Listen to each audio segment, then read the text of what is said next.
Pride Week in Amsterdam. This warms my heart. Another day, another sleigh.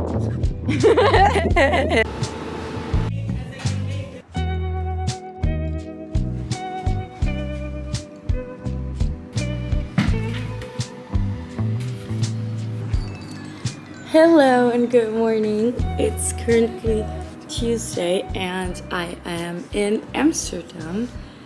It's currently the second week of my semester break for the summer and I don't have that much planned. I feel like the only thing I currently have planned is coming here because my best friend from my childhood, we know each other since we were 1. She was like, oh my god, let's go to Amsterdam. And a friend of hers lives here where I am right now. It's a student housing and we got like the cheapest room for the whole week. We're both each just paying 50 euros for 1 week of staying here. And we have a super cute room. It's this like student housing that's on the outskirts of Amsterdam. It's like 20 minutes away from the city center. But it's really perfect because it's so cheap in Amsterdam. It's an expensive city. But basically, we're staying here until next Monday. And we don't have much planned because we've both been here a couple of times before. Like, we don't really care too much about, I don't know, like, seeing the super touristy things. And basically, we just kind of want to, like, enjoy the vibe and read. I finished one book. No, I didn't finish it. I almost finished it, but I think I'm gonna finish it this morning, and then I'm gonna start reading my next one. We're gonna go out for coffee. It's Pride Week in Amsterdam here, and that's the reason why we came this week specifically. So yeah, we're gonna, you know, party a bit at Pride. And you look so pretty. I look so meh.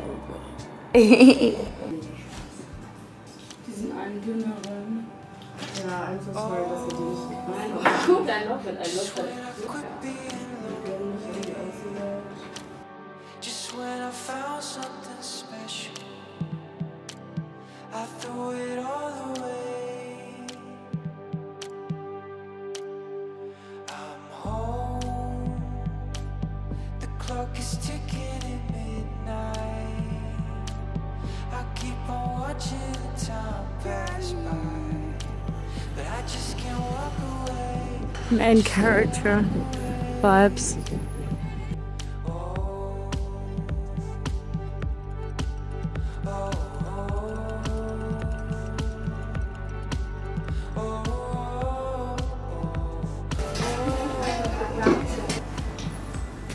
Hello, so my camera has been dead for 2 days and yesterday I finally got to buy a charger so I can keep vlogging.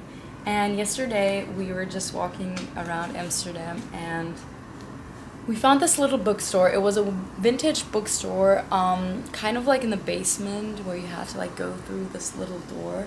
And they had a bunch of like just modern used books, but also some actual old vintage books. And I bought 3 books. The first one I got is The Marriage Plot by Jeffrey Eugenides. And I only got this because I read The Virgin Suicides by Eugenides. That was his debut novel, like, I don't know, a few months ago, and I am obsessed with the book. Like, it's just such a great novel, and I've been wanting to read his other books too, and he only has 3 books published as far as I know, and it's The Marriage Plot and Middlesex? I don't know how to pronounce that. But he takes like 10 years to write a book, so I was like, okay, this is gonna be it. And then, like, this is just cute, you know, like this, whatever. Then I went to, because they had like English books, German books, French books, Dutch books, Turkish books, like every kind of language. And then I found this old book. It's actually 100 years old, and it's a Sigmund Freud first edition. It's crazy because, you know, this semester I studied Freud in university, and I read like the first volume of this one, which he published in like 1915, and then later he kind of revised it into a new version, and this is that one.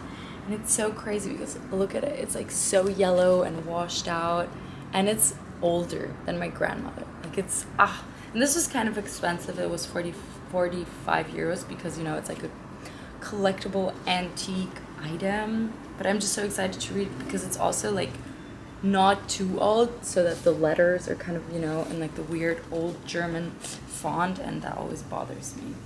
And then, okay, the next one is also so cool.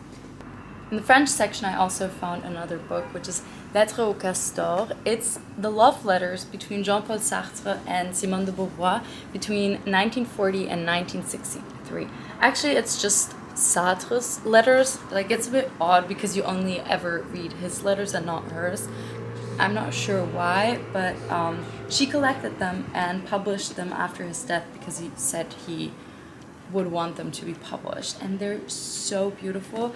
Like, I started reading them yesterday, and it was definitely hard because I haven't been speaking or reading French in like 1 or 2 years, and it really made my head hurt, and I'm kind of a slow reader because, you know, it's in French, but it's really cool. And it's also old. Like, I don't think it's like a special edition or something, but it's just like cute and old. And then I was just like looking at it, I found something in the back of this book. There's this old newspaper article with a picture printed of Sartre and Beauvoir, and first of all, it's so beautiful. Like, it's stunning. It's completely brown, like it's so yellow and fragile. It's just so crazy. Like, it felt like such a cool treasure in the back of the book. It's also a Dutch paper, but I think it's a review from when this was published. I need some Dutch person to translate me this. So this is from 1983. But this warms my heart. It's dark. I'm seeing lights out the window. It's nothing more than a dream, I know. The world's my oyster, I'm the pearl, no ordinary girl. I love this song. I forgot my metro ticket, so I have to go back up. Let's go get it.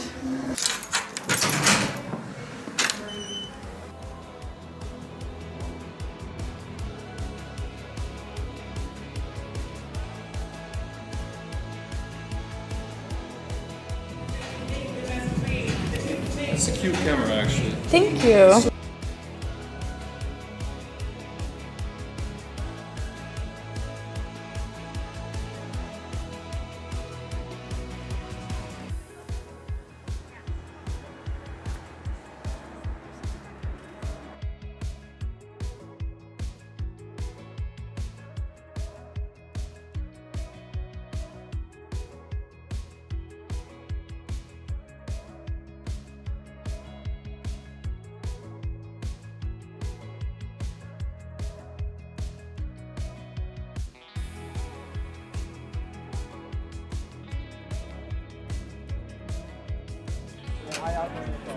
De mis corazones.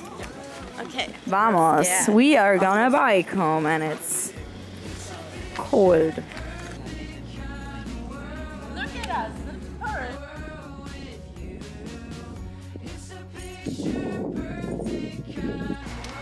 Good morning. Another day, another slave. I don't know where that came from. It says 3:30. I know, it's 4:30 and we just got up because we came home at 5 yesterday. The bike ride was almost 2 hours. We left at 3, but we came home at 5. And yeah, we had a good night of sleep, and today is one of the Pride parades.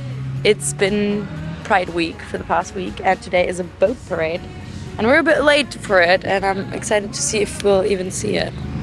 I have like 3 sweaters with me because I died last time, like yesterday. It was too cold. So wait, are they done? Okay, I have to just unlock mine.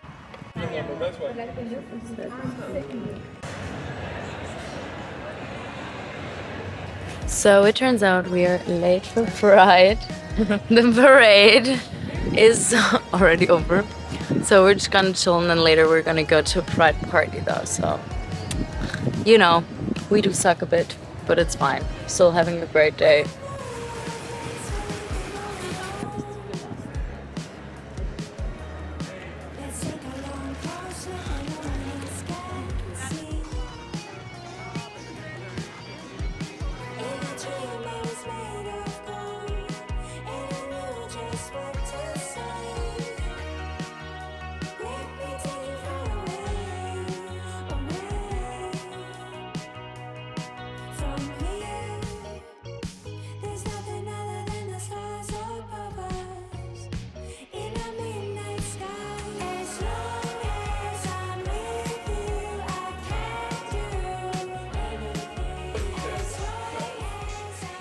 Hello, it is currently Monday and it's our last day here, so I wanted to I don't know, talk about yesterday honestly because it was so interesting and I didn't get to film everything. So yesterday, we honestly just chilled here all day. And the day before that, and on Friday, we went out without drinking alcohol. And it sounds so weird that it was such a novelty for me, and I mean, even this year, I've partied many times without drinking, but usually, you know, if I don't feel up to it, I just don't drink, and then I leave at 11 or 12, you know, after only a few hours chilling with my friends or being at a bar. But I've never gone, oh no, I actually have, when I was younger. I used to do that because I lived far away from the city center back in Bavaria, and sometimes when we would drive, but that was such a long time ago. But in recent years, or at least since COVID, this was my first time going to a party, and more going to a rave and really dancing for, we danced for 8 hours because we were there for 11 and we barely ever stopped. It was insane, and it was really hard at some points. At 11, 12-ish, I got super tired, and the only reason why I didn't go home was the fact that it was half an hour by bike from where we're staying, and I didn't want to go alone, and I obviously had the bike, so I would have had to go alone. And I just kind of pulled through and motivated myself, but I just had so much fun because, you know, it was such a workout. It was just crazy. At the end of the night at 6 a.m. when we went back home, I was feeling so fresh, in my head, in my body. I just felt like I had ran a fucking marathon. It was just, you know, dancing, and it was honestly great. So I loved it, and I feel I want to do it more, especially back in Berlin, because I don't know, it's a vibe, but I feel I really need someone to do it with, because if you're the only person, and I feel at least for me, it would be harder. I'd either just, you know, not drink and go home early, or drink and whoa. But yeah, with Sari, because we both did it the whole weekend, we went out twice, and then, you know, it was an interesting experience, and I really loved it. Honestly, I wonder why people don't do it more often. I love wine and everything, but it's still so toxic. It's just